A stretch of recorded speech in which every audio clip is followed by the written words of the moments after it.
आकारं भुजगशयनं पद्मनाभं श्रेशं विश्वाधारं गगनसदृशं मेघवर्णं शुभांगं लक्ष्मीकान्तं कमलनयनं योगिभिर्ध्यानगम्यं वन्दे विष्णुं भवभयहरं सर्वलोकैकनाथं।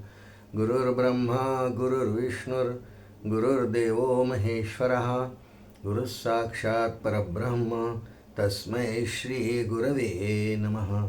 वसुदेवसुतं देवं कंसचाणूरमर्दनं देवकी परमानन्दं कृष्णं वन्दे जगद्गुरुं। कृष्णाय वासुदेवाय हरे परमात्मने प्रणतक्लेशनाशाय गोविन्दाय नमो नमः। श्री गोपाल कृष्ण भगवान की जय। लक्ष्मी व्यंकटेशा गोविंदा गोविंदा गोविंदा।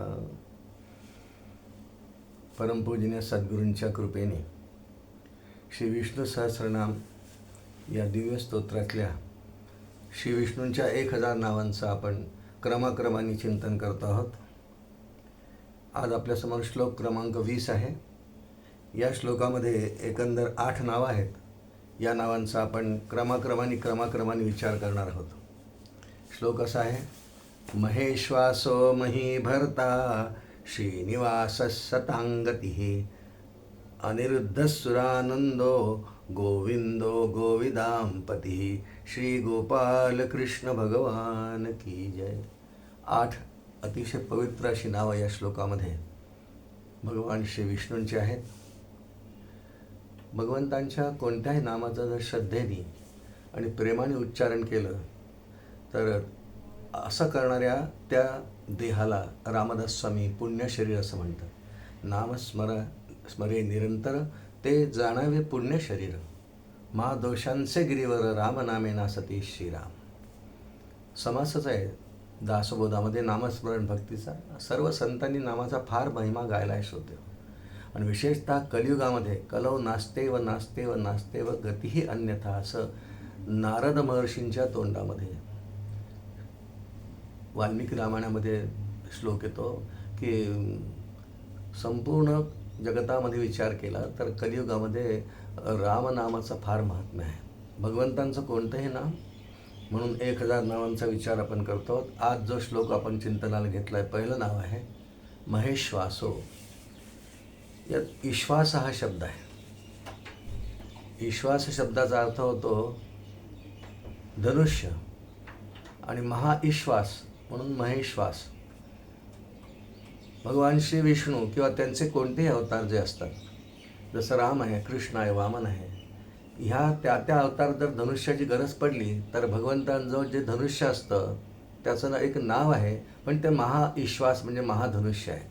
आणि त्याचं नाव भगवान श्री विष्णूंनी धारण केलेलं, रामाने धारण केलेलं या धनुष्याचं नाव सारंग असं आहे। शारंग हे त्याचं नाव आहे। वेगळे आहेत। भगवान शिवांचं धनुष्य आहे, त्याचं नाव पिनाक आहे। अशी प्रत्येकाच्या धनुष्याची पण नावं आहेत आमच्या इथे। सगळ्या देवतांनी एकच धनुष्य वापरलेलं नाही, फक्त श्री विष्णूंच्या सर्व अवतारांनी हे धनुष्य वापरलं आहे। म्हणून याला अजून 2 नावं अजून आहेत। आपण महेश्वास याचा अर्थ पाहतो। ईश्वास म्हणजे धनुष्य आणि जो महाईश्वास म्हणजे महाधनुष्य धारण करणारा। या सर्व धनुष्यांमध्ये जितकी धनुष्य आहेत जगामध्ये तेवढेच कशाला इतरही वीरांनी धनुष्य धारण केली आहेत ना। ध्रुवानी केलं आहे, पृथ्वीराजांनी केलेलं आहे, अनेक अवतारांनी धारण केलेलं आहे। सगळे धनुष्य श्रेष्ठच आहे, सगळे धनुर्धरच आहेत, पण सर्वात श्रेष्ठ धनुर्धर किंवा सर्वात श्रेष्ठ धनुष्य हे विष्णूंचं आहे, त्याचं नाव शारंग असं आहे। या धनुष्याला अजून 2 नावं आपल्याला पुराण ग्रंथात पाहायला मिळतात। एक आहे कोदंड आणि एक वैष्णव। विष्णूंचं म्हणून वैष्णव म्हणून आपण हे नावं खूपदा ऐकले आहेत, कोदंडधारी राम किंवा वैष्णव राम। त्याचा अर्थ ही नावं दोन्ही शारंग धनुष्याची आहेत। श्री विष्णूंची म्हणजे बालाजीची आपल्या भारत देशामध्ये अनेक मंदिरंही आहेत आणि खूप ठिकाणी त्याच्या हातात धनुष्यही आहे। शंखचक्र गदा पद्माचं विष्णूंचं रूप आहे। 4 आयुध प्रसिद्ध आहेत, पण कधीकधी त्याच्या हातात धनुष्य आहे। धनुष्य घेतलेली जेव्हा श्री विष्णूंची मूर्ती काही ठिकाणी आपल्या भारतामध्ये पाहायला मिळते, त्याला शारंगधरत असं म्हणतात। शारंग धनुष्य धारण करणारा किंवा हातात घेणारा शारंगधर आमच्या विदर्भामध्ये एक मेहकर नावाचं गाव आहे बुलढाणा जिल्ह्यामध्ये. या गावामध्ये शारंगधर बालाजीचं मंदिर आहे. हातात धनुष्य आहे त्याच्या. तो त्या धनुष्याचा महिमा आहे, महाविश्वास. बरे शारंग धनुष्य म्हणजे कोदंड किंवा वैष्णव म्हणू आपण. इथे महेश्वासो या अर्थाने पाहतो. इतकं हे धनुष्य महत्त्वाचं आहे की भगवंतांच्या 3 अवतारांच्या हातात हे गेलं अशी कथा आहे. सगळ्यात पहिल्यांदा हे भगवान परशुरामांच्या जवळ आहे असं वर्णन आहे. कारण परशुरामांच्या जवळ कसं आलं की शमीक ऋषींच्या माध्यमातून परशुरामांजवळ आलं. परशुरामांजवळ ते आहे. परशुरामांनी हातात परशुत आहेच त्यांच्या, पण परशुरामांच्या हातात शारंग नावाचं धनुष्य पण त्या अवतारात आहे. भगवान विष्णूंचा अवतार आहे. रामांच्या आधीचा 6वा अवतार आपण मानतो त्यांना. अंबरीश राजासाठी घेतलेले 6वा अवतार परशुराम आहे. त्यांच्या हातात ते धनुष्य आहे. आणि इकडे कथा अशी आहे की ती पूर्ण नाही बोलायची आपल्याला, पण जानकीचं स्वयंवरानंतर त्या स्वयंवराच्या आधी जनकाकडे जे शिवधनुष्य होतं ते जनकाकडे आल्याची कथा आहे. ते जनकाकडे कसं आलं वगैरे ते शिवधनुष्य रामांनी मोडलं. आणि मग जनकाचा असा प्रतिज्ञापण होता की जो कोणी या धनुष्याला प्रत्यांशा लावील, भग्न करेल, त्याला माझी कन्या जानकी मी अर्पण करीन. त्यांनी ती अर्पण केली. शिवधनुष्य तर मोडल्या गेलं. इकडे परशुरामसुद्धा त्या काळात विराजमान आहेत. एकाच वेळी भगवान श्री विष्णूंचे 2 अवतार विद्यमान आहेत. त्यांना क्रोध आला. ते नेमके जनकपुरीच्या म्हणजे मिथिलानगरीच्या दिशेने यायला निघाले. इकडे रामांचा विवाह झाला आहे. भरत, शत्रुघ्न, लक्ष्मण यांचे विवाह झाले आहेत. राजा दशरथ आहे, कौसल्या, सुमित्रा, कैकेयी, वसिष्ठ, महामुनी सगळी प्रजा आहे. आणि परशुरामाने ललकारलं की थांबा, तुमच्यापैकी कोणी शिवाचं धनुष्य मोडलं? राम नम्रतेने म्हणाले, गुरुदेव माझ्या हातून हा अपराध घडला आहे. कारण त्यांचा पण तसा होता. तेव्हा परशुरामांना क्रोध आला, तू शिवधनुष्य मोडलंस, आता माझ्या हातात हे विष्णूंचं धनुष्य आहे असं परशुराम म्हणाले. याला प्रत्यंता लावून दाखव तर तुला वीर मानेल. ही सगळी लीला आहे. कारण 2 अवतारांपैकी आता परशुराम अवतार निवृत्त होणार आहे. रामांचा पराक्रम सुरू झाला आहे. जानकीसाठी प्रत्यंच्या शिवधनुष्याला लावली हे रामांचा पराक्रम आहे. म्हणून परशुरामांनी आधी क्रोध केला, पण नंतर रामांनी अगदी लीलेनी परशुरामांच्या हातातल्या शारंग धनुष्याला जेव्हा प्रत्यंशा लावली ते प्रसन्न झाले. रामांना आशीर्वाद दिला, धनुष्य त्यांना प्रदान केलं. आणि नंतर परशुराम महेंद्र पर्वतावर तपश्चर्येकरता निघून गेले. त्यांच्या अंतःकरणातली ज्योत, अवतारच आहेत ना ते, ती रामांच्या अंतःकरणात प्रविष्ट झाली. असा हा प्रसंग रामायणामध्ये येतो. बालकांडामध्येच सर्वात शेवटच्या सर्गात तो येतो. आणि मग ते आता धनुष्य रामांजवळ आहे. पूर्ण अवतारामध्ये रामांनी ते अनेक वेळा वापरलेलं आहे शारंग धनुष्य. अनेक वेळा त्याहून प्रत्यंचा लावून अवतार कार्य पूर्ण केलेलं आहे. आणि अवतार समाप्तीनंतर प्रभू रामचंद्रांनी जेव्हा अवतार समाप्त केला, शरयू नदीमध्ये प्रवेश केला असं आपल्याला माहिती आहे सगळ्यांना, कथा ही. त्यावेळेला ते शारंग धनुष्य त्यांनी वरुण देवतेला अर्पण केलं अशी कथा आहे. पहा, आधी परशुरामांच्या हातात आलं, मग श्रीरामांच्या हातात आलं. दोन्ही विष्णूंचे अवतार, एक 6वा एक 7वा. मग पुढे 8वा अवतार भगवान श्रीकृष्ण यांच्याजवळ हे शारंग धनुष्य आल्याची कथा आहे. महाभारतात ती येते. महाभारतामध्ये एक प्रसंग आहे की वनपर्वामध्ये खांडव वन जाळण्याचा प्रसंग येतो. मोठी कथा आहे. पण खांडव वन जेव्हा दग्ध होऊन गेलं त्यावेळेला वरुणदेवतेने प्रसन्न होऊन ते शारंग धनुष्य कृष्णाला दिलं. आणि भगवान श्रीकृष्णाने सुद्धा पराक्रम करताना दरवेळेला काही दैत्य चक्रानेच त्यांचा उद्धार केला असं नाही. अनेक दैत्यांचा उद्धार भगवंतांनी हे शारंग म्हणजे कृष्ण अवतारात सुद्धा शारंग धनुष्याचा उपयोग करून सुद्धा केलेला आहे. आणि त्यामुळे 3 अवतारांच्या हातात ते धनुष्य आलं. आधी परशुराम, मग श्रीराम, आणि त्यानंतर ते धनुष्य मग कृष्णांकडे आलं. भगवान श्रीकृष्णांनी अवतार समाप्तीच्या वेळेला जेव्हा त्यांनी समुद्र किनाऱ्यावर आपला अवतार समाप्त केला प्रभास क्षेत्रावर, ही सुद्धा कथा खूप विस्ताराने आहे. आपण उल्लेख फक्त करतो आहोत त्या कथेचा की जेव्हा प्रभास क्षेत्रावर भगवान श्रीकृष्णांनी आपला अवतार समाप्ती केली स्वेच्छेने, त्यावेळा ते धनुष्य समुद्राला अर्पण केलं. समुद्र म्हणजे वरुण देवता. अशा पद्धतीने शारंग धनुष्याचा 3 अवतारांशी भगवंतांचा संबंध येतो. महाधनुष्य आहे, सर्व धनुष्यांमध्ये श्रेष्ठ आहे. महा याचा अर्थ श्रेष्ठ, पराक्रमी, आणि ते पराक्रमी माणसांच्या हातातच येतं. याच्याविषयी अजून एक श्लोक असा आहे वाल्मिकी रामायणात की हे ज्याच्या हातात येतं, हे जो वापरतो त्याचं बल, पराक्रम, शौर्य, वीर्य हे 10 पटीने वाढतं, असा श्लोक आहे. आणि त्या अवतारात त्याची गरजही आहे. रावणासारखे, कुंभकर्णासारखे दैत्यांचा उद्धार करायचा आहे, भगवंतांनी ते वापरलेलं आहे. म्हणून 10 पट शक्ती भगवंतांची शारंग धनुष्य धारण केलेली वाढलेली आहे. अशी या शारंग धनुष्याची कथा आहे.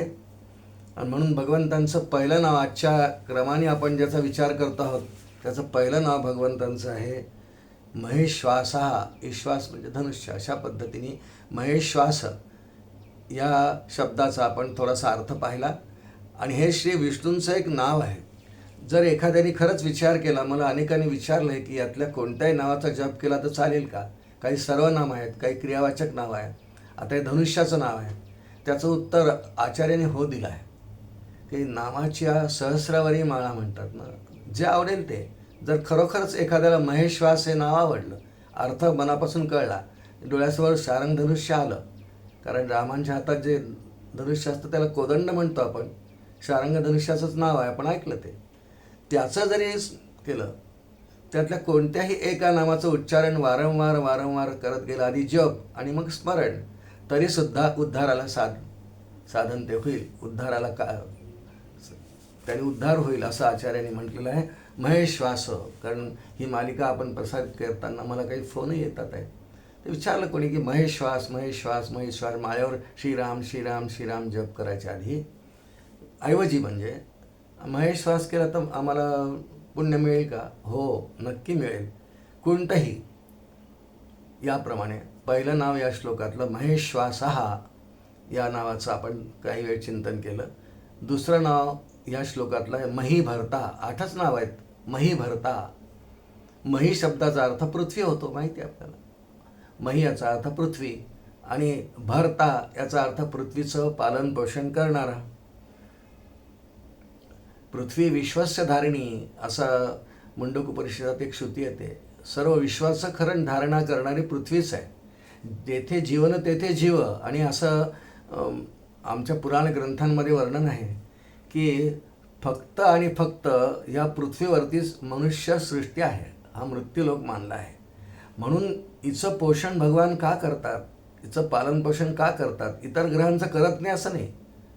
सगळी सृष्टीच जर भगवंतांची निर्मिती आहे तर सगळ्यांचंच भरण पालन पोषण करतात. पण भगवंतांचं विशेष प्रेम पृथ्वीवरती आहे, कारण या पृथ्वीवर मनुष्य राहतो आणि मनुष्य हा प्राणी भगवंतांच्या प्राप्तीकरता योग्य असलेला 84 लक्ष योनींमधली एक योनी आहे. 84 लक्ष योनींमधली फक्त मनुष्य योनी, यातून परमेश्वराची प्राप्ती होऊ शकते, त्याचा अधिकारही आहे. आणि म्हणून भगवंत त्याचा अधिकार, त्याच्यापर्यंत पोहोचणारा अधिकारी जीव जिथे राहतात ते पृथ्वीवर राहतात. म्हणून मही भरता, पृथ्वीवर फार प्रेम करतात भगवान. भरता म्हणजे तिचं पालन पोषण करतात. मग कशा पद्धतीने करतात? परमात्मा नारायण तर एक तर वैकुंठात म्हणा किंवा आपण असं म्हणूया की क्षीरसागर असतात. मग ते पालनपोषण कसं करतात? तर जेव्हा सृष्टी उत्पत्ती ब्रह्मदेवांकडून भगवान करून घेतात त्यावेळेला ही आपण नेहमी श्रुती म्हणतो, सर्वांना माहिती आहे की सृष्टी सगळी निर्माण करून त्या सृष्टीत ती जड होईल ना. म्हणजे जडसृष्टीत काय हालचाल, काही त्यांना काय करणार आहे? एकाकी न रमते एकोहम बहुश्याम प्रजाय. म्हणून भगवान त्यात प्रविष्ट होतात. तत्सृष्ट्वा तदनु प्राविशत श्रुतीच आहे की ते सर्व निर्माण करून भगवान त्यात प्रविष्ट झाले. जसं इतर सर्वांमध्ये प्रविष्ट झाले, सूर्य चंद्र नक्षत्र तारागण इत्यादी, तसे पृथ्वीतही प्रविष्ट झाले. भरता शब्दाचा अर्थ पाहतो आता आपण. मही भरता, पृथ्वीचं पालन पोषण करणारा, याचा अर्थ भगवान तिथे शिरले पृथ्वीमध्ये. आणि यातला पुष्टी या विधानाला पृथ्वी विश्वस्य धारिणी किंवा तत्सृष्ट्वा तदनुप्राविशत या दोन्ही वचनांना पुष्टी देण्याकरता भगवान कृष्ण अवतारात भगवद्गीतेत बोलले, गामाविश्यच्या भूतानी धारयाम्यहम मोजसा. भगवान गाम आविष्य, गा म्हणजे पृथ्वी, तिथे आयुष्य म्हणजे त्यात शिरले. आणि म्हणून या पृथ्वीच्या कणाकणात आपण म्हणतो ना, पृथ्वीच्या कणाकणात, मातीच्या कणाकणात, हवेच्या प्रत्येक झुळकीमध्ये, पानाच्या वृक्षांच्या प्रत्येक पानामध्ये परमात्मा आहे. परमात्मा आहे, त्याचं अस्तित्व आहे आणि तोच सगळं संचलन करतो. कोण तो विश्वाचाच धरता भरता आहे. इथे पृथ्वीविषयी चाललं आहे आणि पृथ्वीचे विकार पर्वत आणि वृक्ष आहेत असं मानलं आहे आपण. त्यामुळे पर्वत आणि वृक्ष पृथ्वीचे विकार, पृथ्वीतच भगवान शिरतात. सगळ्यांचं पालनपोषण म्हणजे पृथ्वीचं करतात. पृथ्वीत शिरून गाम आयुष्य म्हणून या पृथ्वीच्या मातीच्या, पृथ्वी सगळी धरणी माती म्हणू आपण, पृथ्वी तत्व, त्यात परमात्मा शिरला आहे. म्हणून तिच्या प्रत्येक कणात हे सामर्थ्य आहे. श्रोते हो, काय सामर्थ्य आहे? त्या वनस्पतींचे, फळांचे, धान्याचे बीजभाव मातीचा प्रत्येक कण धारण करतो. जसं उदाहरणार्थ लक्षात घेऊ, उदाहरण म्हणून की कारल्याचं बी पेरलं, त्याचा पृथ्वीचा धर्म काय, जे जसं बीज तसंच अंकुर आणि तशी उत्पत्ती करायची, त्यात काही दुसरं करायचं, बीजभाव सांभाळायचा. कारल्याच्या बीचा स्वभाव आहे की ते कडू असतं कारलं. मग ती बी पेरली, मग त्याला सगळ्या एका साखर कारखान्याचं पाणी जरी त्याच्या मुळाशी घातलं तरी कारलं कधीही गोड होणार नाही. कारलं ते कडूच राहणार. जो धर्म त्या बीजाला दिलेला आहे तो बीज ही पृथ्वी धारण करते. कारण का धारण करते? तिथे परमात्मा आहे आणि परमात्मा बीजभाव कोणताही नष्टही करत नाही आणि बीजभाव याचा त्यालाही देत नाही. गोडाचं कडू, गोडाचं खारट असं कधी करत नाही. ज्याचा त्याचा बीजभाव पुढे प्रगट होऊन त्याचाच वृक्ष होतो, त्याच गुणधर्मांचा वृक्ष होतो. आणि म्हणून भगवान मही भरता असल्यामुळे हा धर्माने भगवान पृथ्वीला सांभाळतात. भरता आहे. कधी कधी दैत्य इतके दुष्ट असतात. एक कथा आहे भागवतामध्ये, हिरण्याक्षाची कथा आपण सगळ्यांनी ऐकली असेल. श्रीमद भागवताच्या तृतीय स्कंदात ती येते, वराह अवतार येतो त्यावेळची कथा आहे. या हिरण्याक्षाने अत्यंत दुष्टपणे, भगवंतांना अत्यंत प्रिय ग्रह पृथ्वी आहे म्हणून पृथ्वीच पळवली असं वर्णन आहे. आणि ती समुद्राच्या खाली सुतलात नेऊन ठेवली आहे. आणि त्यासाठी पुढे ब्रह्मदेवांनी विनंती केल्यावरून, कारण ब्रह्मदेवांना श्री विष्णूंची आज्ञा होती की तुम्ही प्रजा वाढवा, व त्यांच्या शरीरामधून मनु आणि शतरूपा ही उत्पत्ती झाली, संकल्पाने झाली फक्त. मग त्यांनी सांगितलं की हे त्यांना म्हणाले आपल्या की तुम्ही प्रजा वाढवा, मला माझ्या पिताश्रींची आज्ञा आहे, प्रजा वाढवा. त्याला करमत नाही आहे. ते म्हणाले बाबा प्रजा तर आम्ही निर्माण करू, धर्मजीवन जगणारी प्रजा निर्माण करू, पण आमची प्रजा राहील कुठे? ब्रह्मदेव म्हणाले कुठे? पृथ्वीवर राहील. ते म्हणाले पृथ्वीच नाही आहे ना. कुठे गेली? ब्रह्मदेव चिंतनात गेले आणि कळलं की ती तर हिरण्याक्षाने पळवून नेली आहे. मग ब्रह्मदेवांनी विष्णूंचं स्मरण केलं, देवा प्रजावृद्धी होती करायची आहे तर ती प्रजा राहील कुठे? पृथ्वीच जागेवर नाही. म्हणून भगवंतांनी एक अवतार घेतला, वराह अवतार. आणि हिरण्याक्षाने पळवून नेलेली पृथ्वी सुतलात ठेवली, त्याच्याशी युद्ध करून त्याला ठार करून मारून त्याचा उद्धार करून भगवंतांनी पृथ्वी जलावर स्तंभित केली. कारण तिच्यावर प्रेम आहे. मही धरता आहे तो. मही धरता या पृथ्वीवर, धरणी मातेवर खूप मनापासून प्रेम करणारा, तिचं रक्षण करणारा, धरता पालनपोषण करता तर आहे, रक्षण करताही आहे. आणि म्हणून या कथेवरून आपल्याला हे कळतं की भगवंतांचं पृथ्वीवर प्रेम आहे. ही बहुप्रसवाईला म्हणतात. सगळं हिच्या पोटात आहे. अगदी सोन्याच्या खाणी, मॅंगनीच्या खाणी, सगळ्या खाणी हिच्या पोटात आहेत. आणि म्हणून तिला बहुप्रसवा म्हणतात. आपल्या इथे अशी पद्धत आहे, प्रातस्मरणामध्ये या भूमिदेवीला वंदन करावं. कराग्रे वसते लक्ष्मी ही, करमध्ये सरस्वती ही, करमूले तु गोविंद, प्रभाते करदर्शनम, समुद्र वसने देवी, पर्वतस्तनमंडले, विष्णुपत्नी नमस्तुभ्यम, पादस्पर्शम क्षमस्व. तिची क्षमा मागायची. दिवसभर तिच्यावर चालतो. समर्थांनी खूप छान वर्णन केलं आहे. पृथ्वी स्तवन नावाचा समास तो दास बोलतात. तिच्यावर काय काय काय काय व्यवहार करतो, थुंकतात, खोकतात, तिच्यावर सगळे विधी करतात. हे सगळं मनुष्य करतो, प्राणीही करतात. आणि म्हणून तिची क्षमा मागायची आहे. तिच्यावर चालतो आपण, रोज तिला पाय लावतो. आणि असा आपल्या आर्य सनातन धर्माचा नियम आहे की जिच्या वस्तूला आपण पाय लागतो किंवा लावतो त्याला आपण वंदन करतो. म्हणून या धरणी मातेला सुद्धा वंदन करण्याची आपली पद्धत आहे. मग या धरणी मातेचा रक्षक परमात्मा आहे. मही धरता, मही भरता मही धरता, इथे भरता नाव आहे, पालन पोषण करणारा, या पृथ्वीचं पालन पोषण करणारा, कारण त्याला ते प्रिय आहे. का प्रिय आहे? तिथे मनुष्य राहतो. मनुष्य का प्रिय आहे? कारण मनुष्य जीवनातच नर करणी करे तो नरका नारायण होय. किंवा नाथ भागवतात, एकनाथी भागवतात नाथ महाराज म्हणतात, या नरदेहाचैनी साधने सच्चिदानंद पदवी घेणे, इतुका अधिकार नारायणे, कृपावलोकने दिधला श्रीराम. त्यामुळे भगवंतांचे द्वितीय क्रमांकाचं नाव या श्लोकामधलं आहे. श्रोते हो, मही भरताचं पालन पोषण करणारा. आणि हा जो शब्द आहे हा ईश्वरवाचक आहे. कोणतं नाव कशाचं वाचक आपण बोलतो आहे? कारण ईश्वराचा हा प्रधान धर्म आहे की तो संपूर्ण जगाचं पालन पोषण करतो. ईश्वरच जगाची निर्मिती करतो. ब्रह्मदेवाच्या रूपाने तो सृष्टी निर्मिती करतो, विष्णूंच्या रूपाने प्रतिपालन करतो, रुद्र किंवा शिवांच्या रूपाने तो संहार करतो. असं उत्पत्ती स्थिती लयासाठी 3 वेगवेगळे देव नाहीत. हे कार्याप्रमाणे ते 3 मानले आहेत. त्यामुळे निर्माण केलेल्या सृष्टीचं पालनपोषण करणं, निर्माण केलेल्या पृथ्वीचं पालनपोषण सर्वांचंच करतो. पण इथे मही भरता शब्द या श्लोकात आला आहे. काही भगवंतांचं जरा विशेष जास्तच प्रेम धरणी मातेवर आहे. आणि तिनेच गारहाण केल्यावरून ब्रह्मदेवासोबत की देवा असुर अत्याचार करतात, ये आता लवकर, पुनरपी घे अवतार माधवा, पुनरपी घे अवतार. तो अवतारही घेतो. ही त्यावेळा ब्रह्मदेवासमवेत ही पृथ्वीच शेषशाही परमात्म्याला शरण जाते. असं सगळ्या ग्रंथांमध्ये अवताराच्या आधीची कारणमीमांसा येते.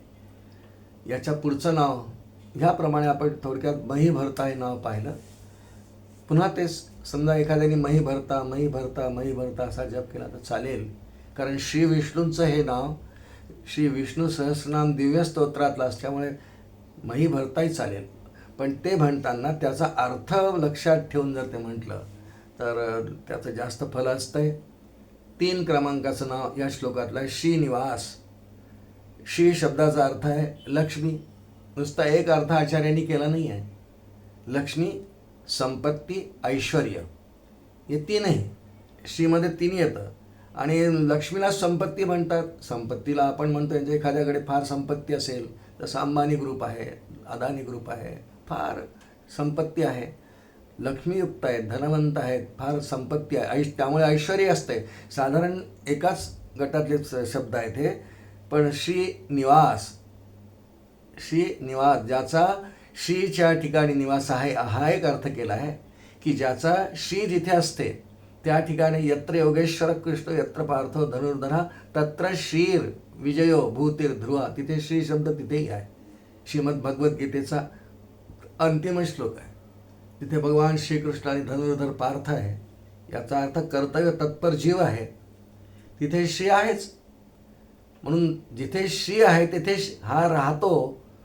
वास शब्द आहे. श्री निवास, निवास म्हणजे राहणे, निवास. जसं आमचा निवास अमरावतीला आहे, मुलं पुण्याला असतात, त्यांचा निवास वास स्वतःचं घर बांधून म्हणा, भाड्याने म्हणा, फ्लॅट घेऊन म्हणा, निवास ज्याच्या त्याच्या निवासाच्या जागा ठरल्या आहे. हो, आजगर वारुळात राहतो, मुंगी बिळात, उंदीर बिळात राहतो.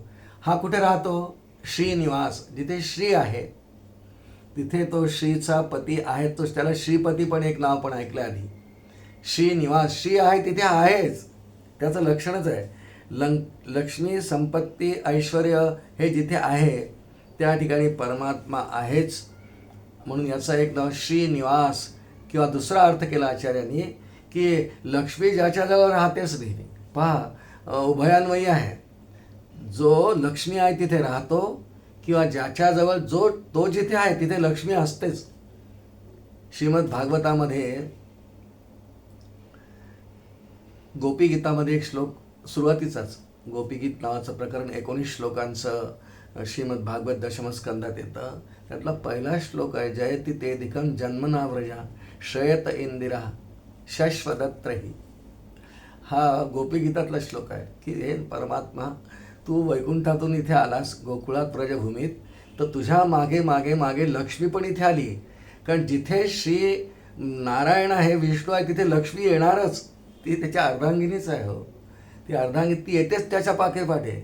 जिथे नारायण आहे ना तिथे श्रीनिवास भगवान विष्णू असणारच. किंवा जिथे लक्ष्मी जाते तिथे भगवान नारायण असणारं दोन्ही अर्थ आचार्यांनी केलेले आहे. जयति तेदिकम जन्मनामृजा श्रयत इंदिरा शश्वदत्रही. आणि त्यामुळे अनेक ग्रंथांमध्ये हा उल्लेख आहे की ही जोडी अन्योन्य संबंधाने राहते. म्हणून कुठलाही अर्थ घ्यावा आपण. श्रीनिवास, श्रीच्या श्री असेल तिथे नारायण आहे आणि नारायण आहे तिथे श्री आहे, यांचा अभेदच आहे. आणि म्हणून त्याचं एक नाव 3 क्रमांकाचं आपण ऐकलं आहे, श्रीनिवास. 4 क्रमांकाचं नाव या श्लोकातलं आहे सतांगती. ही सतांगतीचे 2 अर्थ केलेले आहे. सज्जन प्रत्येक काळात असतात. सज्जनांसाठी तर अवतारच घेतो. यदा यदा धर्मस्य ग्लादिर्भवति भारत हा एक श्लोक. किंवा परित्राणाय साधूनाम. परित्राण म्हणजे रक्षण करणं आणि रक्षण करण्यासाठी त्यांना मार्गदर्शन करणारा असा आचार्यांनी अर्थ केला आहे. सज्जनांना साधनेमध्ये मार्गदर्शन करणारा म्हणून सतांगती. पहा, जेव्हा नारदांनी संक्षिप्त रामचरित्र वाल्मिकींना सांगितलं, ते चिंतनात राहिले की मला आता रामचरित्र निर्माण करण्याची नारदांनी आज्ञा केली, कारण त्यांना ते क्रौंच पक्षाचा जोडा दिसला. मोठी कथा आहे रामायणामध्ये, पण नारदांनी उपदेश केला, संक्षिप्त रामकथा सांगितली. मग चिंतन केलं आणि त्यानंतर ब्रह्मदेव तिथे आले.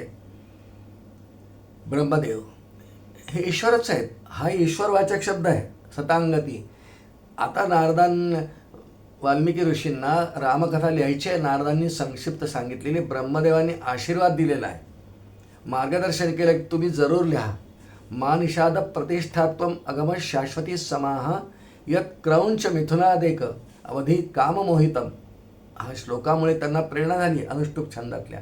आणि ब्रह्मदेवांनी आशीर्वाद दिला, मार्गदर्शन दिलं की हे वाल्मिकी, तुझ्या मुखातून रामकथा येईल. जेवढी तुला माहिती आहे नारदांनी सांगितली ती येईल, आणि नारदांनी न सांगितलेली सुद्धा तुला स्पष्ट डोळ्यासमोर दिसेल द्रष्टेपणाने. माझा आशीर्वाद आहे. आणि खूप दीर्घकाळपर्यंत यावत चंद्रश्च सूर्यश्च यावत तिष्ठती मेदिनी.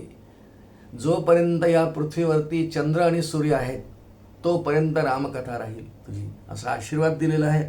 पण मार्गदर्शन केलेलं आहे की रामकथा लिहा तुम्ही वाल्मिकी, ती अमर अखंड राहील, नेहमीसाठी राहील. म्हणून सज्जनांना मार्गदर्शन करणारा ब्रह्मदेवाच्या रूपाने का होईना, तो ईश्वरच आहे, विष्णूच आहेत ते, पण कार्य वेगळं आहे. म्हणून सज्जनांना मार्गदर्शन करणारा एक अर्थ केलेला आहे. किंवा दुसरा अर्थ केला आचार्यांनी की ज्याच्याजवळ सतांगती ही, ज्या पदाजवळ पोचण्याचा सज्जनांचा नेहमी प्रयत्न असतो की आम्हाला ते पद मिळालं पाहिजे, शाश्वत पद, स्वरूप किंवा मोक्ष, काही आपण त्याला पुष्कळ नावं येतात. सज्जनांची उत्कंठा असते की आम्हाला तिथे पोचायचंच आहे. मार्ग कोणताही असो, योगमार्ग असो, कर्ममार्ग असो, भक्तिमार्ग असो, ज्ञानमार्ग असो, कोणत्या तरी मार्गाने साधना करून आम्हाला याची प्राप्ती झाली पाहिजे, ही सज्जनांना नेहमी उत्कंठा असते. असे 2 अर्थ आचार्यांनी केले आहेत. मग सत शब्द धातू यात येतो, सतांगती. सत शब्दामध्ये त्याची साधना करणाऱ्यांचे अनेक प्रकार जे आहेत. आपण त्यांना सत्पुरुष म्हणतो, संत म्हणतो, योगी म्हणतो, सिद्ध म्हणतो, साधू म्हणतो, जीवनमुक्त म्हणतो. हे सगळे परमात्म्याच्या प्राप्तीकडे जाण्यासाठी प्रयत्न करीत असतात. आणि यांना निश्चयाने माहीत असतं की एकदा ते पद मिळालं ना की यद्गत्वा न निवर्तन्ते. भगवद्गीतेत भगवान बोलले, यद्गत्वा न निवर्तन्ते तद्धाम परमम मम. म्हणून 2ही अर्थ आपण जर घेतले, एक तर सज्जनांना मार्गदर्शन करणारा किंवा ज्याच्याजवळ पोचण्याची सज्जनांना उत्कंठा असते असा, म्हणून सतांगती ही, या अर्थाने हा शब्द आहे सतांगती ही.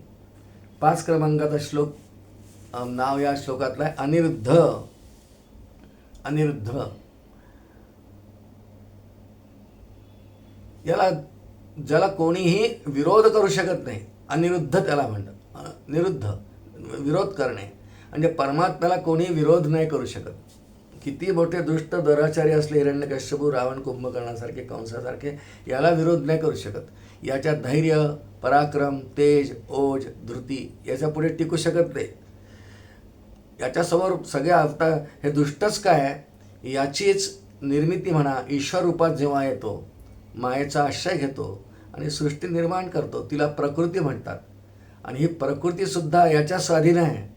ती सुद्धा याला विरोध करू शकत नाही, ती नाही विरोध करू शकत. आणि एक दिवस या प्रकृतीला सुद्धा प्रलयकाळी याला विरोध काय करते, त्याची सावली आहे, ब्रह्मा आणि माया छाया जयापरी सावलीसारखी आहे, ती विरोध नाही करू शकत. सगळी सत्ता याची आहे. सत्ता मात्र स्वरूपात्मा मायेवर सत्ता याचीच आहे, ती याला विरोध नाही करू शकत. सगळी संकल्पना, सगळा मूळ संकल्प एकोहम बहुश्याम प्रजाय श्रीहरीचा नारायणाचा आहे. मग प्रकृती निर्माण मूळ माया जी होते तिला प्रकृती म्हणतात. आणि मग ती सगळं करून घेतलं. ही सगळी सृष्टी, आपण सगळे घटक प्रकृतीचे आहोत. 84 लक्ष जीवयोगी, पर्वत, नद्या, वृक्ष, सगळे ग्रह, तारे, आकाश, समुद्र, हे सगळं प्रकृतीचं कार्य आहे. इतकंच नव्हे, सगळे विकार, कामक्रोध, लोभ, मनमत्सर, हे सगळे विकार इत्यादी सगळे प्रकृतीचं कार्य आहे. या प्रकृतीचंही कार्य परमात्म्याचं आहे, हे सुद्धा त्याला विरोध करू शकत नाही. उलट प्रलयकाळी प्रकृती परमात्म्यात लीन होते. सर्व सत्ता मात्र स्वरूपात्मा. एक दृष्टांत पाहू आपण. एखाद्या राष्ट्रात, समजा भारतवर्षातच, सगळी सत्ता सर्वात शेवटी कोणाची आहे? आमदारांची आहे, नगरसेवकाची आहे, खासदारांची आहे की मंत्र्यांची आहे? नाही, कोणाची सत्ता नाही. ह्या सर्वांवरही, पंतप्रधानांवरतीही सत्ता शेवटी राष्ट्राध्यक्ष असतात. त्याला राष्ट्राध्यक्ष आपल्या देशात म्हणत नाही. आणि म्हणून राष्ट्राध्यक्ष आपल्या भारताच्या ज्या असतील त्यांची सर्वांवर सत्ता आहे. 3 मुख्य दलं असतात: वायुसेना, स्थलसेना, जलसेना, म्हणजे मिलिटरी, एअरफोर्स, आणि असे 3 आहेत ना. या सर्वांवर सत्ता आहे. उलट राष्ट्रपती असा निर्णय घेऊन काढू शकतात, वटहुकूम काढू शकतात की सगळे विलीन होऊन जातील आणि राष्ट्रपती राजवट येते पुढे. सगळे त्यांच्यात विलीन होऊन जातात, कोणाची सत्ता काम करत नाही. हे कार्य खूप करतात, अफाट करतात, पण सर्वांवरती सत्ता 3ही सेनांवर शेवटी राष्ट्रपतीची असते, राष्ट्रावर असते, आणि पंतप्रधानांवरही सत्ता असते.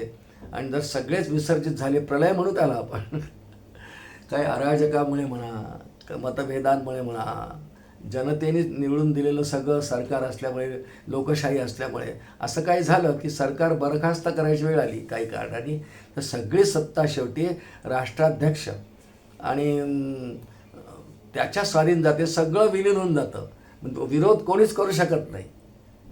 त्याप्रमाणे परमात्म्याची सत्ता अनिरुद्ध आहे, याला कोणीच विरोध करू शकत नाही. आणि सगळ्यात मोठं याच्या हाती कार्य करणारे जे आहे ती प्रकृती आहे. म्हणून आचार्यांनी म्हटलं आहे, प्रकृतीसुद्धा याला विरोध नाही करू शकत, कारण तीच तर शेवटी याच्यामध्ये प्रलयकाळी लीन होऊन जाते. प्रकृती भगवंतांमध्ये पूर्ण लीन, सर्व जीवांसह, त्यांच्या वासनांसह. अशी प्रकृती वासना बीज घेऊन सगळ्या जीवांचे, प्राणीमात्रांचे, ही परमात्म्याच्या हृदयाकाशामध्ये लीन होते बीज रूपाने. त्या ठिकाणच्या मायेची अनेक नावं येतात वेदांतामध्ये, पण अशी बीज रूपाने परमात्म्याच्या हृदयाकाशात अगदी बिंदू मात्रेनं, डॉट, एका बिंदूमध्ये सगळा बीजभाव भगवंतांच्या हृदयाकाशात राहतो. त्याला, त्या मायेच्या रूपाला प्रधान असं म्हणतात. आपला विषय सुरू आहे, नाव आपण ऐकतो अनिरुद्ध, ज्याला कोणी विरोधच नाही करू शकत. त्याची सत्ता अनिरुद्ध आहे, त्याचं मत अनिरुद्ध आहे, त्याला कोणी काही म्हणू शकत नाही. अनिरुद्ध या अर्थाने हे नाव भगवंतांचं आहे. भगवंतांचं तर हे नाव नाही आहे, पण कृष्ण अवतारात त्याची नावं अनेक जरी असली, याचा नातूच एक अनिरुद्ध आहे. आणि असं मानलं गेलं की अनिरुद्ध हा कृष्णच आहे, हा ब्रह्मदेवाचा अवतार असं मानलं आहे सगळ्यांनी. अनिरुद्ध भगवंतांच्या नातवाचंही नाव आहे, पण इथे हे भगवंतांचं नाव म्हणून आलेलं आहे. कारण पहिल्यापासून आपल्या देशात अशी पद्धत आहे की आजोबांचं नाव नातवाला देतात. आजही ती पद्धत अनेक घराण्यांमध्ये आहे की आजोबांच्या नंतर, आजोबा निधनानंतर पुढे नातू जर झाला तर नातवाला आजोबांचं नाव देण्याची पद्धत आहे. याचंच एक नाव अनिरुद्ध आहे. याच्या देखतच पण ते अनिरुद्ध विष्णूंचं नाव, याच्या नातवाला अनिरुद्ध नाव दिलेलं आहे. तो प्रद्युम्नाचा मुलगा आहे, माहिती आहे आपल्याला. कृष्ण अवतारातली कथा येते. पुढचा क्रमांकाचं नाव आहे 6 क्रमांकाचं, सुरानंद.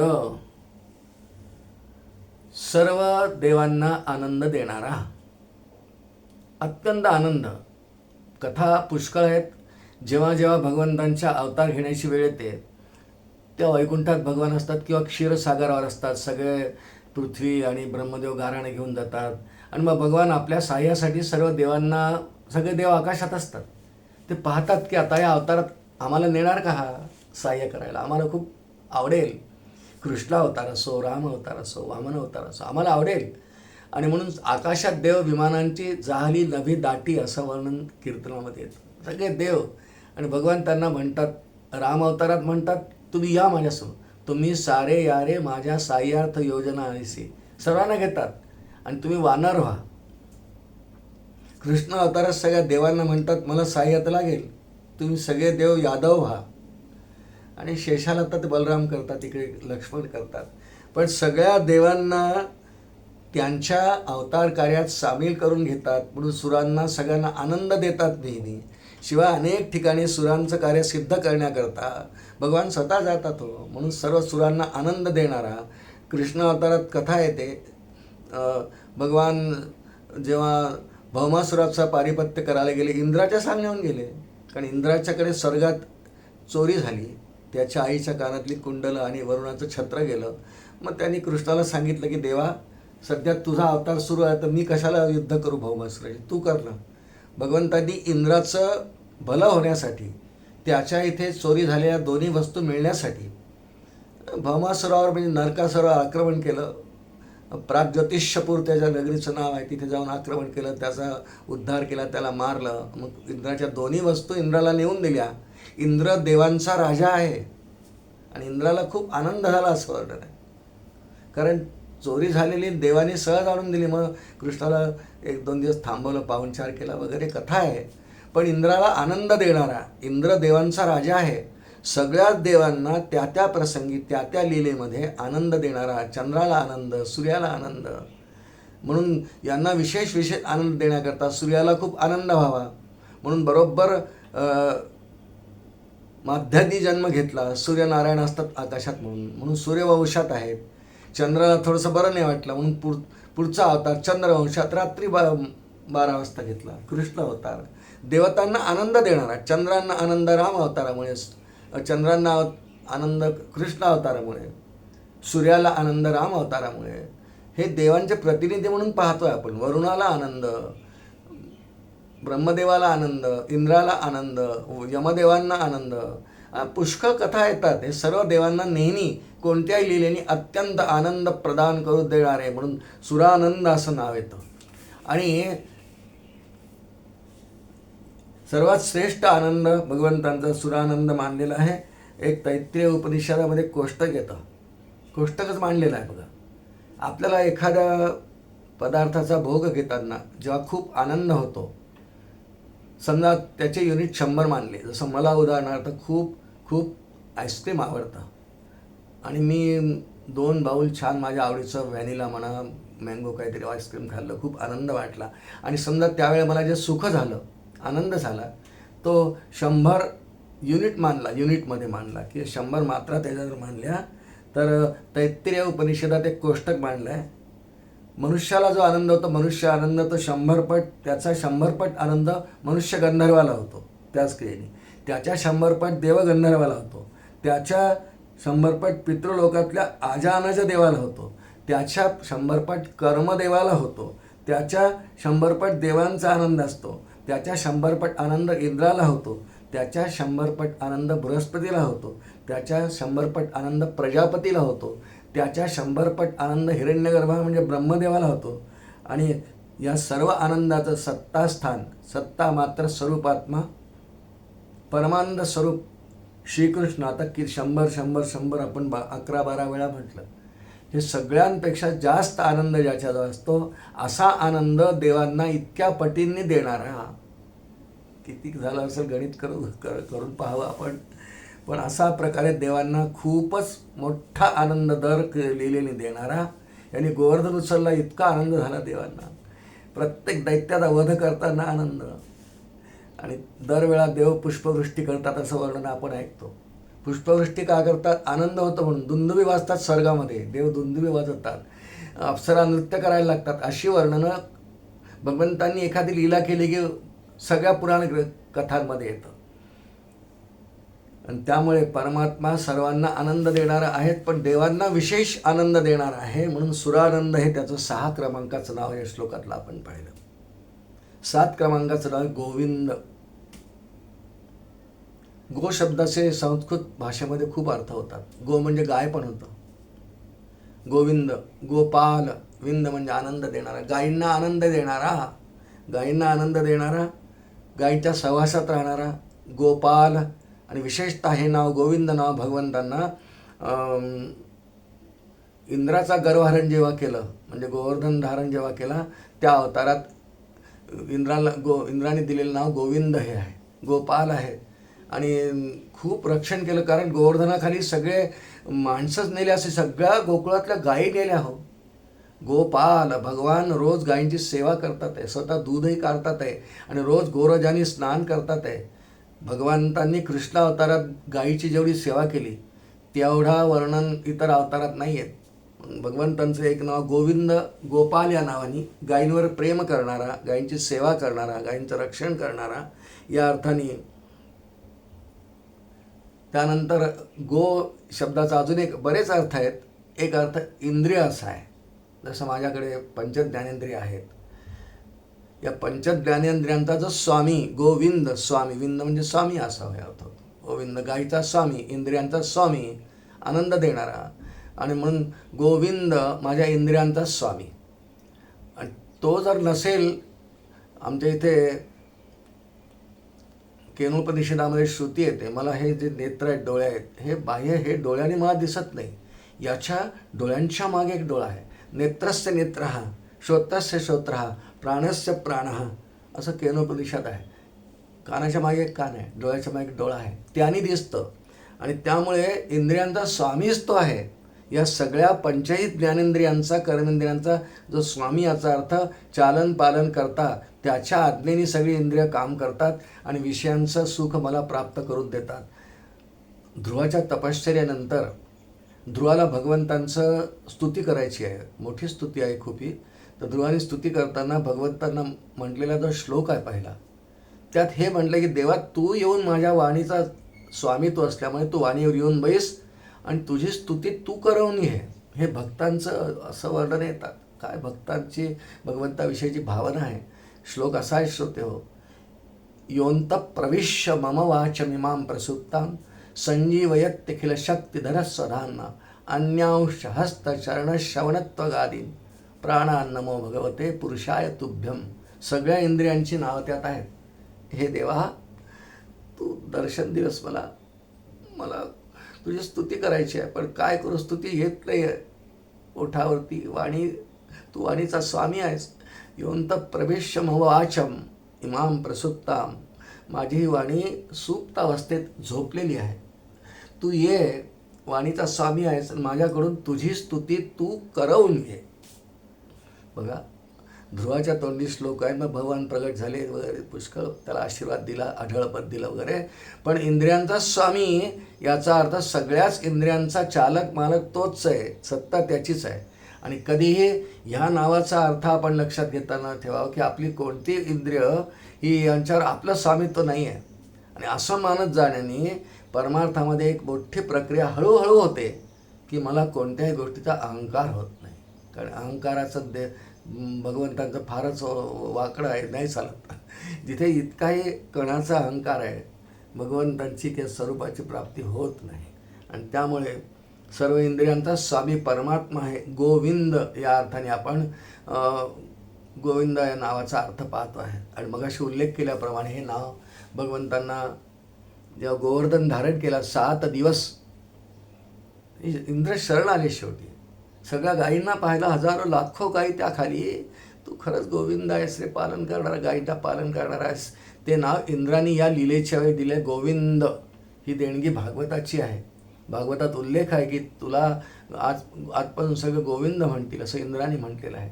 त्यामुळे हे नाव श्री विष्णू सहस्रनामामध्ये जे आलेलं आहे 7 क्रमांकाचं, या श्लोकातलं हे कृष्ण अवतारातल्या गोवर्धन लीलेचं थोडंसं वाचक आहे. आणि त्यानंतर 8वं नाव, अंतिम नाव या श्लोकातलं आहे गोविदाम पतिः. गोविदाम पतिः, वाणी. गो म्हणजे वाणी असा एक अर्थ होतो. जसं बघा, अशी आपण गो म्हणजे गाय किंवा गो म्हणजे इंद्रिय, सगळी इंद्रिय तर वाणी पण त्यामध्ये. इथे गोविदाम पते, ज्याला अतिशय उत्कृष्ट वाणी प्राप्त झालेली आहे असा अर्थ आचार्यांनी केला आहे. त्याची वाणी अत्यंत उत्कृष्ट आहे. अवतार कोणताही असो, तो ईश्वर असताना त्याची वाणी ती अत्यंत श्रेष्ठ प्रकारची आहे. ईश्वराची वाणी जेव्हा भौतिक रूपाने प्रगट होते तिला देववाणीच म्हणतात, तिला आकाशवाणी म्हणतात. गोविदाम पती ही उत्कृष्ट वाणी ज्याला प्राप्त आहे त्याचा या स्वामी. अनेकांना उत्कृष्ट वाणी असते, जसं देवगुरु बृहस्पती आहे. त्यानंतर आधुनिक आजच्या काळातले जगद्गुरू शंकराचार्य आहे, माऊली आहेत, समर्थ रामदास स्वामी आहेत, नाथ महाराज आहेत, सर्व संत आहेत, सद्गुरू आहेत. यांची वाणी उत्कृष्ट असते, तिला एक तेज असतं. म्हणजे इथपर्यंत त्याचं वर्णन करतात की याच्या वाणीचा नुसता स्पर्श झाला, कानावर एकदा जरी भगवत वाणी पडली, तेजस स्वरूप असलेली वाणी जर कानावर पडली ना, तर एका क्षणात मनुष्याच्या वृत्तींमध्ये बदल होतो. असा अधिकार असलेले अनेक सत्पुरुष, साधू, थोर पुरुष या सृष्टीत नेहमी होत असतात. यांचा पण जर स्वामी उत्कृष्ट वाणी, ज्यांना जसं स्वामी विवेकानंद, श्री रामकृष्ण परमहंसांच्या आशीर्वादामुळे त्यांच्या वाणीला तेज आलं आहे. आणि काय 2-2.5 मिनिटाच्या भाषणाने त्यांनी जग जिंकलं ना. माहिती आहे कथा आपल्याला, my sisters and brothers of America, किती मोठं भाषण आहे, 2-2.5 मिनिटांचं आहे. त्या भाषणातले सगळे शब्दही सगळ्यांना माहिती आहेत, का नवीन शब्द काहीच नव्हते. पण त्या वाणीमध्ये एक मार्दव आहे, एक तेज आहे, एक आत्मविश्वास आहे. हे सगळं श्री रामकृष्ण परमहंसांच्या आशीर्वादाने विवेकानंदांना प्राप्त झालेलं आहे. म्हणून त्यांची वाणी अत्यंत तेजस्वी आहे. वाणीमध्ये तेज नावाचा गुण यावा लागतो. आणि असा जितक्या सत्पुरुषांजवळ आलेला आहे, किती नावं घ्यावी आपण. वक्ता दश सहस्रेश असे अनेक असतात. कोणाला विद्यावाचस्पती उपाधी पण मिळते.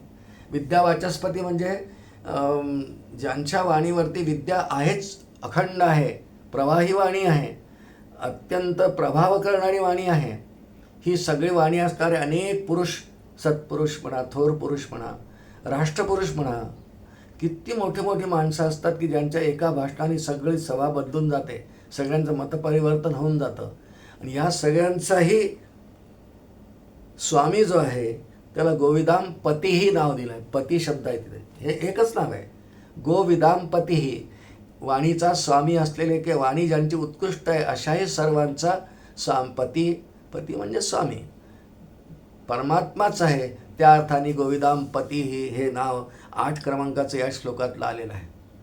श्रोते हो, याप्रमाणे आज आपण श्री विष्णू सहस्रनाम या स्तोत्रातल्या महेश्वासो मही भरता श्रीनिवास सतांगती अनिरुद्ध सुरानंदो गोविंदो गोविदाम पतीही अशा 8 नावाचा थोडक्यामध्ये चिंतन करण्याचा प्रयत्न केला.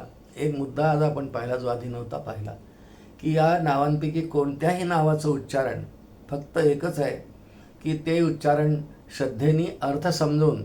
आणि हे भगवंतांचं नाव आहे आणि भगवंतांच्या नावाने, भगवंतांचं नाम घेतल्यानेच मला माझ्या स्वरूपापर्यंत जाणं शक्य होणार आहे. कारण त्यात एक खूप वेदांताचा महत्त्वाचा मुद्दा नेहमी आहे. कोणतंही नाम घेताना आपण लक्षात ठेवतो की भगवंतांचं नाम आणि भगवंत हे एक आहे. तो आमच्या गोंदवलेकर महाराजांच्या एकंदर चरित्र वाङ्मयामध्ये किंवा बोधवचनांमुळे याचा खूप उल्लेख आहे की नाम आणि परमात्मा कधीही वेगळे समजूच नाही. वेदांतचं याविषयी एक वाक्यच आहे की नाम आणि नामी यांचा अभेद असतो, ते वेगळे नसतातच कधी.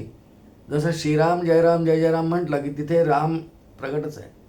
सद्भावे स्मरता नामासी सद्गुरु प्रगटे नामापाशी, असे एकनाथी भागवतात ओवी आहे. सद्भावे, अतिशय भावयुक्त अंतःकरण प्रेमाने जर देवाचं कोणतंही नाव घेतलं तर सद्भावे घेता नामासी सद्गुरु प्रगटे नामापाशी. सद्गुरू आणि देव भिन्न नाहीच आहे. ईश्वरच सद्गुरू होतात. बोधभूमिका जेव्हा येतात तेव्हा ईश्वरच सद्गुरू होत असतात, होतो.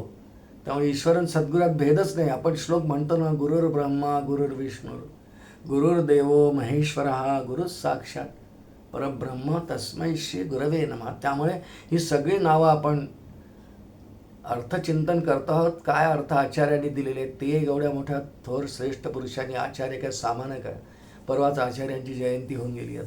वैशाख महिन्यात आपण हे निरूपण करतो आहोत. जयंती होऊन गेली आचार्यांची. वैशाख शुद्ध पंचमी. किती कार्य अफाट. शिवांचे अवतारच आहे तो. शिवांचे अवतार जगदोद्धारासाठी आणि वेद मार्गाचा अद्वैत निरूपणाचा अद्वैत मतदा प्रतिपादन करण्याकरता आचार्य श्री शंकराचार्य यांचा अवतार आहे. आणि त्यांच्या थोर स्मरणसुद्धा आज आपल्याला झालं, भाग्य आहे आपलं. आणि म्हणून हे सगळ्या नावांचा एक अर्थ नेहमीसाठी लक्षात ठेवा. कोणतंही नाम आम्ही घेऊ तो परमात्माचंच नाव आहे. आणि सद्भावे स्मरता नामाशी सद्गुरू प्रगटे नामापाशी. तिथे सद्गुरू प्रगट होतात, ईश्वर प्रगट होतो. ही भगवान श्रीकृष्णांची किंवा विष्णूंची एवढी नावं आहेत. कोणतेही घ्या, महिश्वास घ्यावा, महिभर्ता घ्यावं, श्रीनिवासच घ्यावं, शतांगती घ्यावं. आपल्याला जे आवडेल रुचेल ते घ्यावं, ते धरून ठेवावं, खूप घ्यावं, आवडीने घ्यावं, प्रेमाने घ्यावं. आणि त्यामुळे आपल्या उद्धाराला ते साधन होतं. असे 20 क्रमांकाचा श्लोक पुन्हा एकदा म्हणू आपण थांबू नंतर. महेश्वासो मही भरता श्रीनिवास सतांगती अनिरुद्ध सुरानंदो गोविंदो गोविदांपती असा हा 20 क्रमांकाचा श्लोक. त्यात असलेली 8 नावं याचं आज आपण चिंतन केलं. आपण सर्वांनी याचं चिंतन यथामती करावं, अर्थाकडे लक्ष ठेवावं आणि नाम श्रद्धेने घेत जावं. सर्वांना त्या त्या नामाचं जे फल आहे, सर्व नामांचं फल एकच आहे, ते सर्वांना प्राप्त व्हावं ही भगवंतांच्या चरणी, सद्गुरूंच्या चरणी प्रार्थना करतो. भगवान श्रीकृष्णांना वंदन करतो, श्री सद्गुरूंना वंदन करतो आणि या ठिकाणी वाणीला विराम देतो. श्री गोपाल कृष्ण भगवान की जय. अनंत कोटी ब्रह्मांड नायक राजाधिराज सच्चिदानंद सद्गुरु श्री ब्रह्मचैतन्य रामानंद प्रल्हाद महाराज की जय. जय जय रघुवीर समर्थ.